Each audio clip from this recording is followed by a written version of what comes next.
Monsieur le Président, Madame la Ministre, Madame la rapporteure, mes chers collègues, la question de la biodiversité est criante, urgente. Les espèces disparaissent à une vitesse effrayante, les campagnes sont devenues silencieuses du fait de la baisse rapide du nombre des oiseaux. Au rythme auquel nous allons, nous courons à la catastrophe.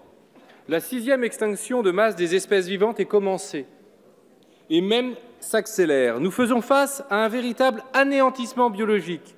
Les espèces, notamment les vertébrés, reculent à la fois en nombre d'animaux et en étendue.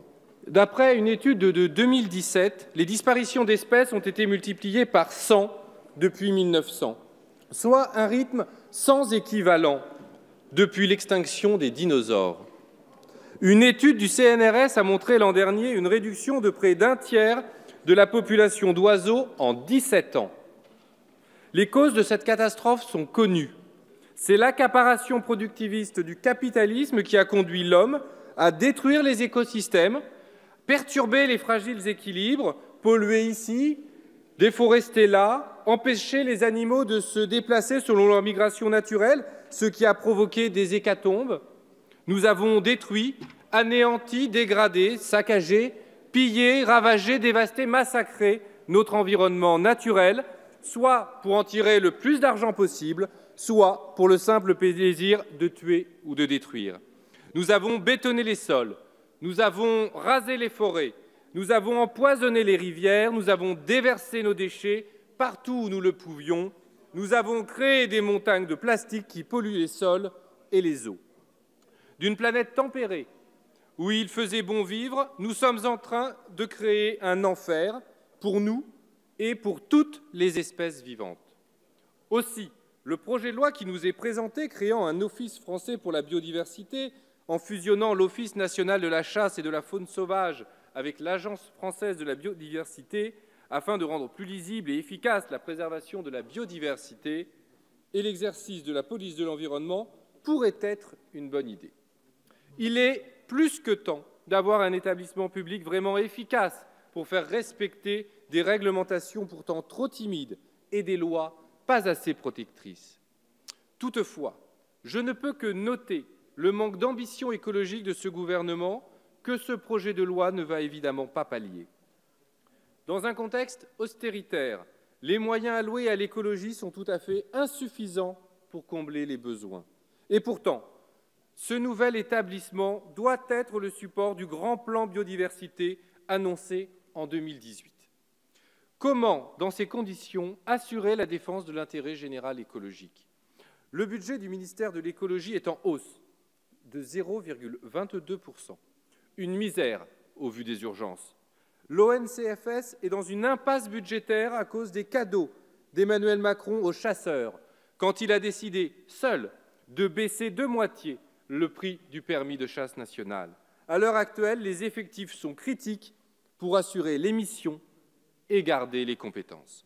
Voilà un bel exemple de pratique macronienne du pouvoir. Faire des économies, voilà l'objectif utile, mais telle ne peut pas être la transition écologique nécessaire qui se prévoit sur le long terme. J'alerte aujourd'hui sur les moyens alloués à ce nouvel établissement. La fusion ne doit pas être l'occasion de coupes sombres dans des budgets déjà bien maltraités. Il est d'ores et déjà prévu de supprimer 39 postes en 2019 à l'ONCFS. Nous souhaitons un pilotage opéré nationalement, avec des moyens humains sur le terrain qui permettent un vrai contrôle. Car cette entité prendra en charge la police de l'environnement pour la préservation des milieux naturels et le respect de la législation relative à la chasse ou à la pêche. Il faudrait pouvoir avoir un réel suivi des espèces tuées. Et combien d'individus parmi elles? Si les associations de chasse veulent vraiment, comme elles le prétendent, contribuer aux actions de protection de la biodiversité, alors ce projet de loi doit rendre obligatoire le suivi de toutes les espèces, pas seulement celles soumises à gestion adaptative. Et les chiffres doivent pouvoir être disponibles pour le public et les associations, pas seulement ceux que les chasseurs veulent bien fournir. Le contrôle ne peut pas être un autocontrôle ou un vague espoir que les règles seront enfin respectées. Sinon, cela n'aura pas plus de résultats que l'autorégulation exigeante des salaires des patrons du CAC 40. Aucun résultat. Pour contrôler, il faut des contrôleurs qui aient du temps pour constater ce qui se passe effectivement et des moyens de sanctionner les éventuels manquements. Il faut ensuite que les missions de contrôle soient effectuées de manière rigoureuse et en vue de la préservation de la biodiversité. Et c'est là où ce projet de loi devient inquiétant. Ce texte fait la part très belle au lobby de la chasse. Car on sait pourquoi ce lobby a enfin accepté ce projet de fusion, en échange de cadeaux et de prérogatives qui auparavant relevaient de l'État. On se souvient que c'est ce sujet qui a déclenché la fracassante démission du ministre Nicolas Hulot en août dernier. Il a pu constater alors, à ses dépens, que le poids des lobbies dans la décision publique pouvait excéder celui d'un ministre d'État. Maintenant, il reviendrait aux fédérations départementales de s'organiser entre elles pour donner les agréments aux associations locales et déterminer les terrains soumis à l'action de l'association communale de chasse. Éventuellement, en se gardant la possibilité de le contrôler un peu, comme le dit un amendement de dernière minute, Madame la Ministre. Mais la gestion départementale risque d'opérer une prédation capitaliste où les grosses associations pourront se réserver les meilleurs gibiers au détriment de la masse des chasseurs. Comme toujours, les riches et les puissants se réserveront la plus belle part. Un tel projet est dangereux et inepte. L'État ne doit pas se dessaisir de ses fonctions. Il était déjà grave que dans l'Oise, 200 chasseurs soient assermentés pour, je cite, « prêter main forte aux forces de l'ordre ». Nous avons ici affaire à une nouvelle tentative de délégation à des associations qui n'ont aucun rapport avec l'État. Les fédérations n'obéissent à aucune autre logique que la leur. Elles n'ont pas en vue l'intérêt général et ce n'est pas leur rôle. Déjà que la gestion adaptative organisée par l'État a conduit à légitimer des aberrations. La France a par exemple autorisé à tuer 100 000 tourterelles des bois en 2018, contre l'avis de la Commission européenne qui réclamait un moratoire. Le ministre a pour objet d'autoriser la chasse à l'oie cendrée après le 31 janvier. Mais l'espèce entre en période de reproduction et la directive oiseaux interdit de chasser les espèces en cours de reproduction.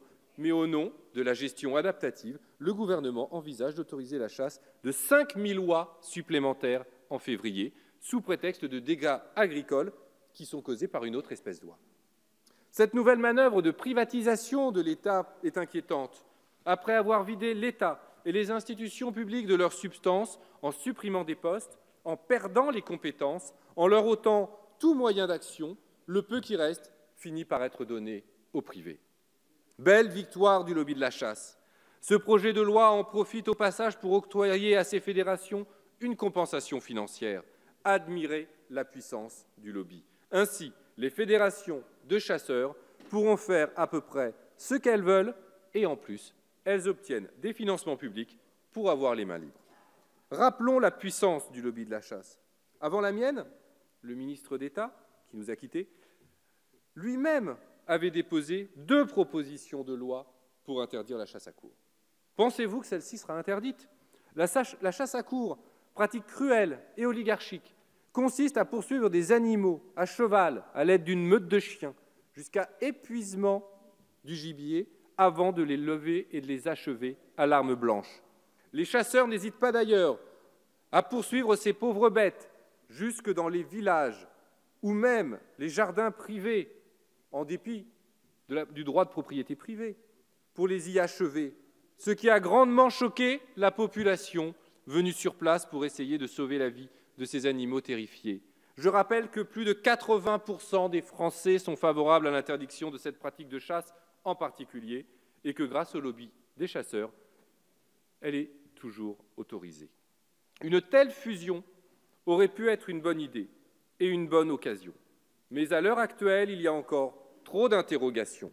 D'abord, sur les moyens alloués à cet office pour la biodiversité. Ensuite, sur les possibilités de suivi réel des espèces chassées. Et enfin, il ne faut pas céder au lobby de la chasse des prérogatives de l'État.